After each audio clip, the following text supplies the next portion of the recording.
Let's give it up for everyone one more time. Yeah.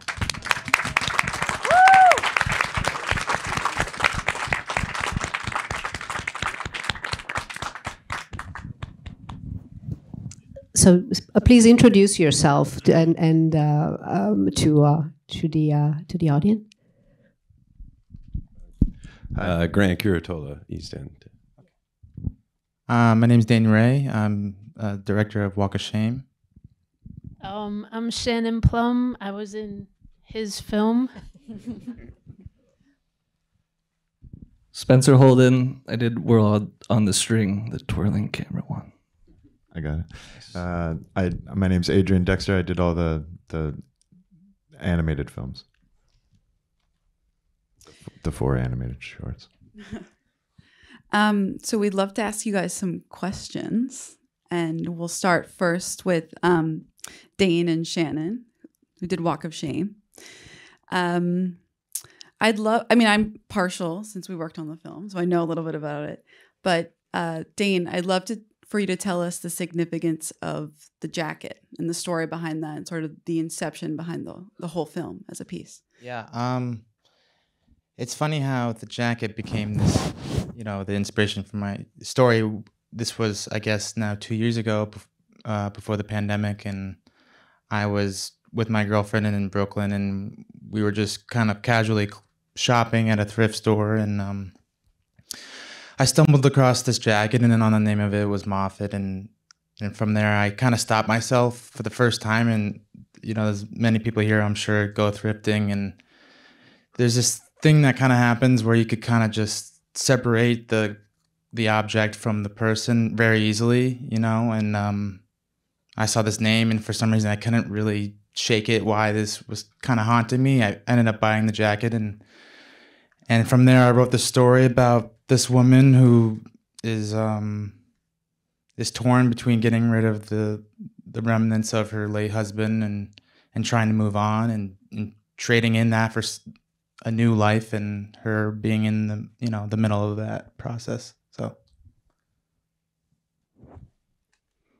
Grant, do you want to talk about the inception of your film? How it came about? In 2019, a murder happened in Montauk, and by the time it came up the island, the story had changed quite significantly from the actual events. And someone unfortunately was bludgeoned to death in Montauk behind the 7-Eleven, and a friend of mine heard about the murder in a surfing lineup by these 2 surfers who were talking about this dude who got chopped up. And I just was like, wow, this is like a game of telephone, and gossip strains the nature of the truth. And I thought that's a great premise for a short film. Spencer? Yes. Is there a question? Yes, there is a question. I think your film was a submission for it was a specific project that you applied for, right? It was made, and then it was installed at the Watermill Center in this installation. And it's also a series. I kept making them. There's about 100 of these abstract landscapes, and it also was in Slam Dance a couple years ago. And Adrian, I kind of extorted this from you because it's a project it's an ongoing project, and you weren't sure you wanted to share it, but it's a bigger piece, right? Yeah, they're small parts of a bigger work. Yeah, these are 4 episodes of right now, which we have I don't know, about 30 more. 10 of them are okay, and yeah, that's the episode. It's 10,000 episodes of a show, a non-linear narrative that you can watch in any order. And I guess it'll be done when me and my co-writer, we're both characters in the last 2. I guess when we die, it'll be done. It's a little hobby piece. So Shannon is an incredible writer, director, actress, sort of vaudeville comedian is her practice. And I think when we initially reached out to you to be in the project, you sort of explained to us that your background is more in comedy and you don't do a lot of dramatic work. So can you explain kind of what it was like going into a dramatic project and how you sort of use your comedic skills within that, and sort of the process of getting into the character of Diane? Well, I'll say there's a couple of funny things that happened and Dane didn't put in there, so I'm a little disappointed about that. But yeah, I don't know. I think there were so many times when I was just like, Dane, this could be really funny. You want to do this? And he's like, it's all right, Shannon, just calm down, because I tend to go comic. Yeah, I don't know. I was just trying with this one just to be in the moment. And yeah, drama is different, but I felt like a real actress somehow doing this. So, and with Dane, with the script, I was just like, I was attracted to the silence as well, because, that's what I do. I make silent movies most of the time. So I really love the physical comedy and telling the story with pictures, and that really attracted me to this project. But yeah, I didn't expect to do drama, but it was a lot of fun. Well, I was just going to say, you are a real actress. Yeah. So. Oh,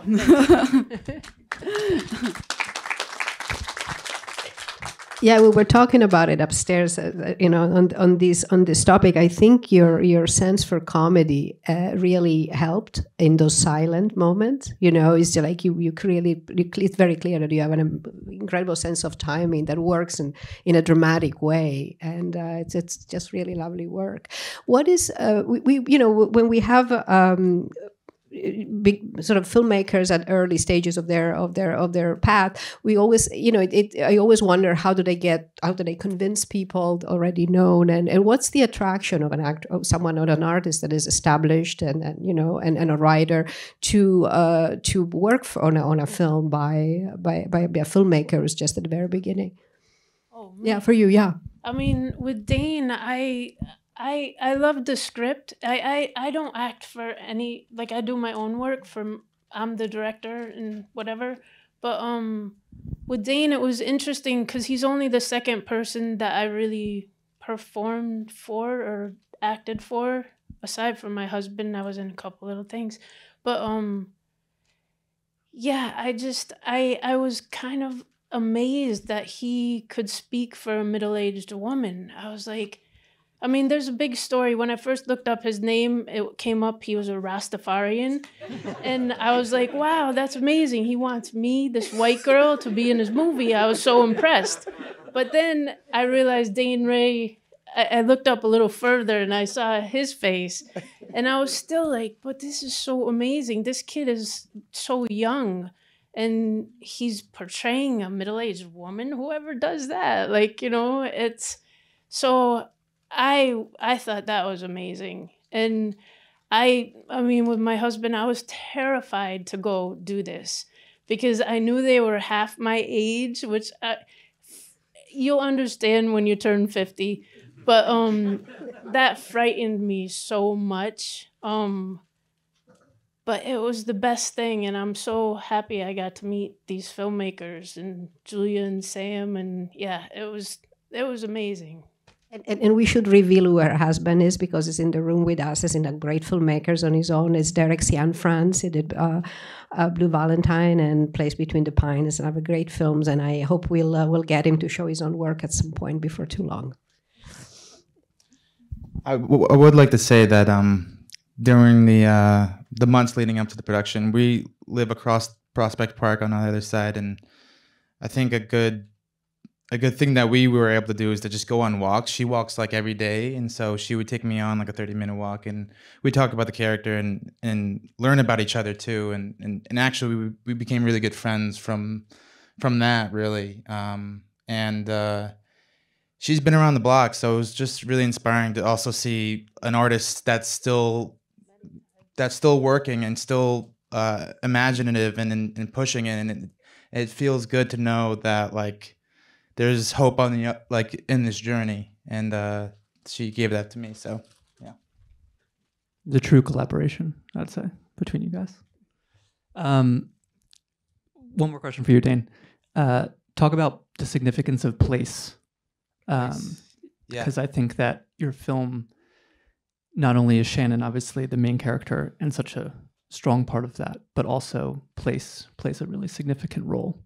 Yeah. So can you give us a little insight? Yeah, well, it's funny because the connection here is Sam, obviously, and we've kind of, this film was shot in Rhode Island, and so we've always had that bond of being from a coastal town, and we ended up deciding to shoot in Rhode Island and get all the extras and all the locations across. I mean, it's a small state, but there's not a lot of bars or thrift stores. So any location when we had to move to was like an hour across the state. The bar that we shot in was actually an AMVET place, and that was a pretty significant thing for us. We, in our location scout, we walked in and it was like walking into a saloon. All these veterans were there, and they just kind of were drinking silently. They all looked up at us, and it was quiet, and they were just like, shut the door. You let in the AC out. And then from there, we actually, we closed the door, and we ended up meeting these people and listening to their stories and listening to these vet stories and what they've gone through and how these AMVETs are a place for just community. So we ended up shooting at this place, and then all those extras were, members of the AMVET in Pawtucket, Rhode Island. So that was a kind of a significant point for us that we were onto something, was just meeting those people. And that bartender that served Shannon a drink, he was really kind of pivotal in getting that location. Speaking of place, Grant, your film is extremely local, and it is about this place. It is a wonderful satire. It's a very affectionate satire. Can you talk? And a lot of the actors are local. Can you talk a little bit about casting here and working with people that actually grew up and lived here? So I'm one of those people who grew up as a full-time local, and I hadn't directed something narratively under my own choices for over a decade. And so I knew a lot of people in my life and my family, my friends, that always came up to me and wanted to say like, oh, I could act, I could be an actor. And I was like, oh, like, cool. Like, I've got you. This is your chance. And so I wrote this thing because I think, for me, it's hard to put so much pressure on one specific actor for a film. So I thought, okay, no matter how bad one of them is, it goes so quickly that like we can get through it. And I also just wanted the experience of working with actors, and I took that and just dove right into the deep end with 29 actors and 12 locations in 4 days, shooting on film. And I stretched my muscles out to the point that I... Why the choice? I mean, I love film, so I don't need a reason except that it's film, but it's much more expensive to shoot on film. And why did you for this particular project? I think it constricts choices, and it makes you have to really think about what you're setting up. And I wanted that. I wanted that constriction, and working in that, I think, just mentally is different versus shooting digitally. It's like you're more susceptible to just, well, let's try it. Let's try this. Let's shoot this. Let's roll that. And I think if I had that much leeway with such short amount of time, I wouldn't have been able to accomplish all of this. And I had produced a film before the pandemic, and a bunch of these 16 millimeter cans froze in the back of the truck. And I knew that they would thaw out eventually. And I was like, okay, that's enough. 8 rolls of 16. This is enough of a reason to shoot film. We have the film. So, I love the tone of your film because it's kind of there's a dread, there's comedy. You're using obviously the Bernard Herrmann score, which I think plays really well into it, and it's kind of a fun comment to film itself and that style of movie. I've called it like a Argento slacker or something, you know. So that's awesome. Can you give us some insight on like some of the influences or some things you were thinking about while kind of the creative inception of it? I think the comedy came out very naturally as I was writing it with my co-writer, who is also the man who slips with the melons, Dan Rowe. We just kind of were spitballing. Who are people we know? We wrote a lot of those characters for the actors that were playing them, to a positive and a negative, knowing like, okay, can they do it? I would have all of them kind of send self-tapes to just kind of see, just to know enough of what they could do. But for the film, I think I wanted to try and do a slasher film, but from the perspective of the neighborhood and not the actual murderer with Michael Myers and Jamie Lee Curtis, but what the perspective of that story would be from the neighborhood and so looking at it from the sidelines, looking at a slasher from the sidelines kind of allowed me to play with suspense, but also comedy, but also like the absurdity and humor of this area where we live in a very small town and gossip it happens. Unavoidable. Yeah. So Spencer, can you tell us what camera was used? How did you achieve that whole technique? Because I was like, I love the sort of revealing of the technicality, but then it goes into a very abstract space, especially seeing it on the big screen. You kind of go into a meditative state that's really beautiful. So tell us a little bit about your process of actually making it. It was made with a GoPro camera and a kite string and duct tape on the GoPro camera. So it was a shoestring budget. But just, you don't really think of it. It's a single take piece too. So it's a durational piece, but there's a lot of different phases in it.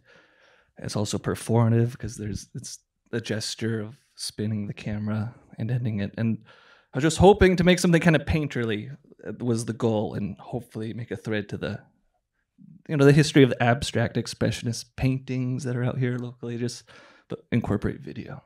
When I watched it for the first time, I kind of thought of Rothko or something like when you're sitting there and the painting, you allow the painting to kind of come to you rather than it's telling you what it is, Yeah. And hopefully, because just basically my intent is just the string, but hopefully there's a lot of like outside that's entering the piece that's not so much of in my control, but like the light control, so more ideas can enter it. And so how much of that process is experimental and how much do you feel like you're getting? Or it's a thought and a hope, and it's all experimental because it's a single take, so it is a performance, and then you look at it later and you hope it was kind of where you wanted it to be.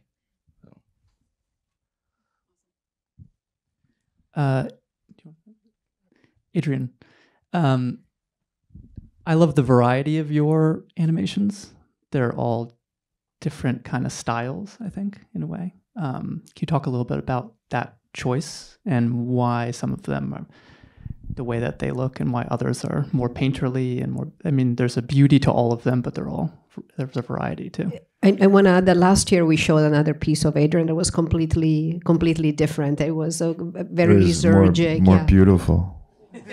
Well, beautiful to look at, but not, but it was radically different. It was made with a budget and funding.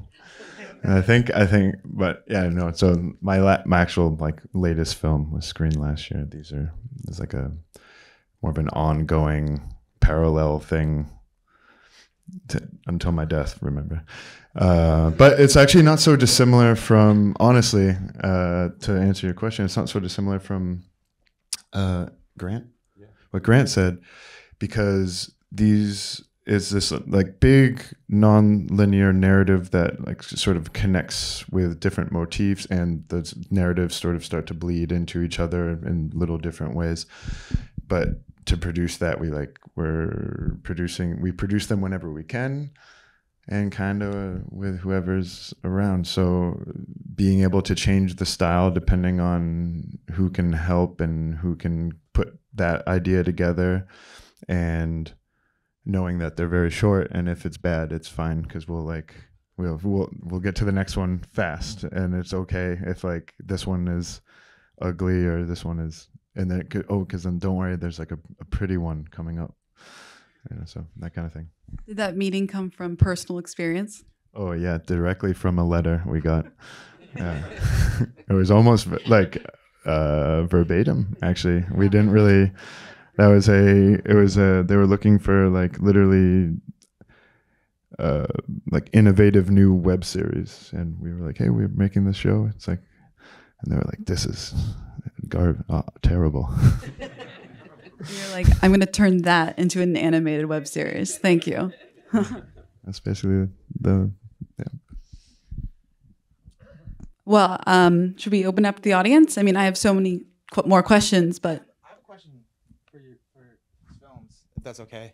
How long have you been doing these shorts? I guess technically we started doing them about 10 years ago. Okay. And then the main bulk of producing them was like between 2013 and kind of 2018, 17, say 18.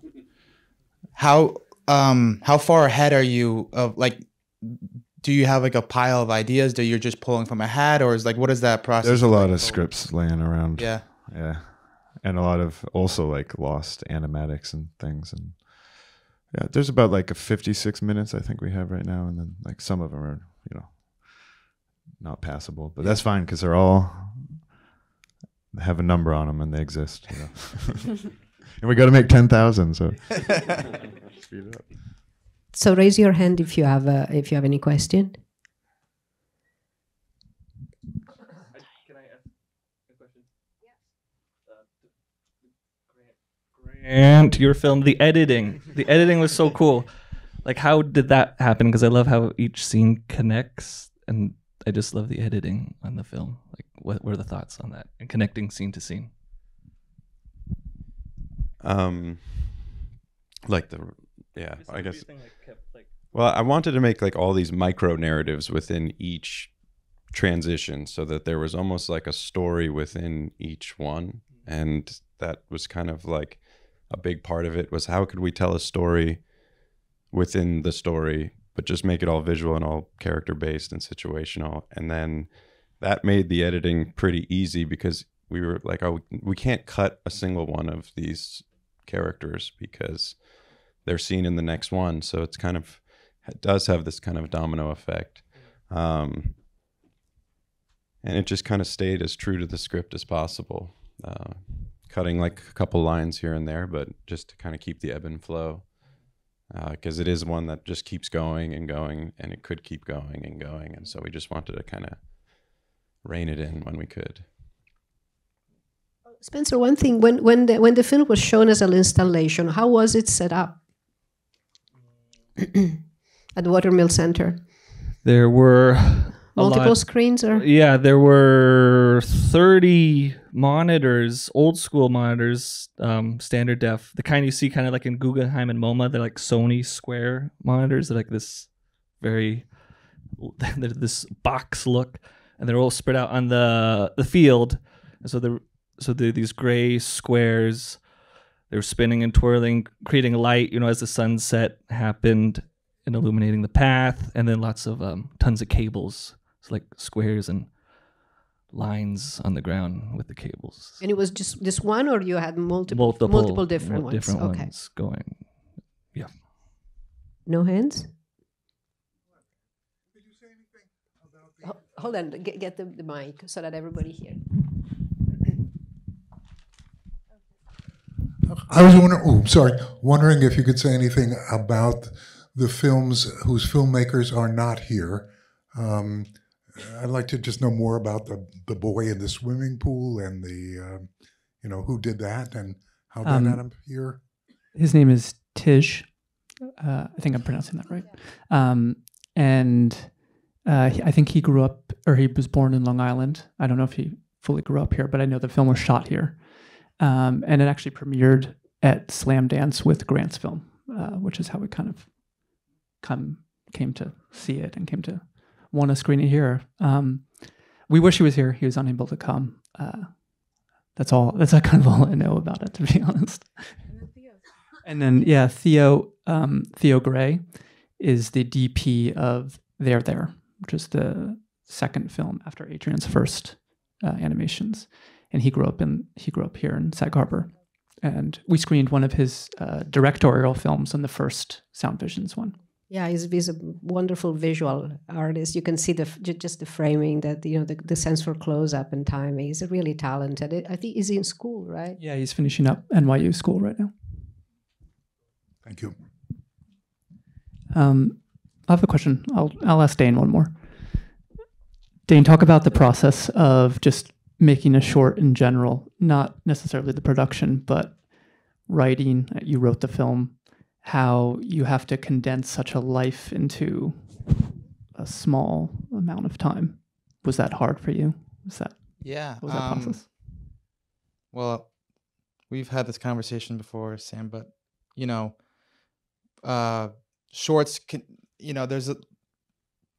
it's hard to, there's like two types of shorts that I've always kind of seen, is either or at least in like a narrative, like a straight narrative, like a film is going to try to find a slice of a moment and expand on that, or they're maybe going to try to cram maybe too much story into a small amount, and in a way the short as a form is something it confuses me a lot, and making this film, obviously this kind of spans over a few days, and it was very difficult to cram everything and get enough of a moment, or really live in a moment before we're on to the next scene or the next moment. And sometimes that could be good for like using that as it's, to its advantage, like in your film. But yeah, I don't know. It's hard making shorts. It is. So I'm also just glad to see everyone else's angle on short form, and how there's just actually so many possibilities to it. And what's interesting, I think, is everyone kind of is dealing with time in a different way, right? Yeah. Yours is over a few days. It's over, we kind of get into the character in a different way. Grant's feels expanded. Spencer's, yours is one moment, of time. Adrian is centuries. 10,000 years. Yeah. Well, there are questions there. Dane and Shannon, with so little dialogue, did you actually write a, I guess, quote, thought dialogue, a nonverbal dialogue? And Shannon, did you think about nonverbal actions, or was that written, kind of laid out for you? Do you want to go first? Or? I mean, to the script, I would say you should speak. I guess, yeah, to the script, there's a lot of screen direction, a lot of internal lines being, that we wrote in as, like, in this moment, what is she thinking? We actually wrote also, which is interesting is, and it goes back to Sam's question about, condensing shorts, but there was actually a lot of, there were a lot more speaking scenes that we had. We probably shot 3 more scenes that were full speaking moments. And in doing that, I think Shannon was able to kind of get those things out and figure out how she would speak to a person, or like how she would, be in that moment. And then we kind of took those out. So for her performance, I think she was able to express those, but we kind of pulled those back afterward, which wasn't my plan, but it worked out. So Yeah, I don't know. I don't know how to answer it because I feel like I've trained myself to be so physical all the time that I'm much better without the dialogue, and I don't really know what's going on, but I know like the contact with the coat and those things. I love inanimate objects, so I feel like I have a connection with them. I don't know what's happening there, but I work better without words. So yeah. There was one more. I just wanted to say that I think shorts are probably the most challenging and underrated talent.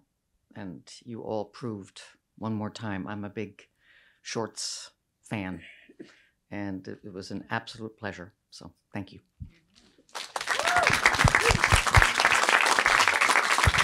Yeah, it's very interesting because we don't really know what we find. I mean, they're very good because they really reach out and they discover things that I have no idea. I'm also very bad at shorts. My work mostly consists in programming features, so I'm always curious, and I'm very delighted on how diversified this program is evolving. The first year, I think it was mostly dramatic. It's a bit more conventional. Yeah, more conventional dramatic narrative, and then last year we put animation. It was Adrian, and then this year, the abstract, but also the different tones of the film is very exciting to see filmmakers branching out in ways that are very original to their own artistic vision. So I'm very happy, and part of this program is also putting them all in touch with each other. So let's go upstairs and celebrate more and with a drink. And thank you so much for coming. Shannon, I have one more question for you before we sorry. go. No, it's okay. I just think for the sequel, I think we need to all know, what's your karaoke song? For the sequel, Yeah. the dogs can fly song. What's your karaoke Oh, song? I don't know yet. I don't know. Sam, you put me on the spot. That's a good question, though. And I was just going to say, thank you guys so much for showing your beautiful work and putting it out there, and takes so much courage, and we appreciate it so much. So, And thank you all for coming. Yes. And thanks, Giulia, for hosting.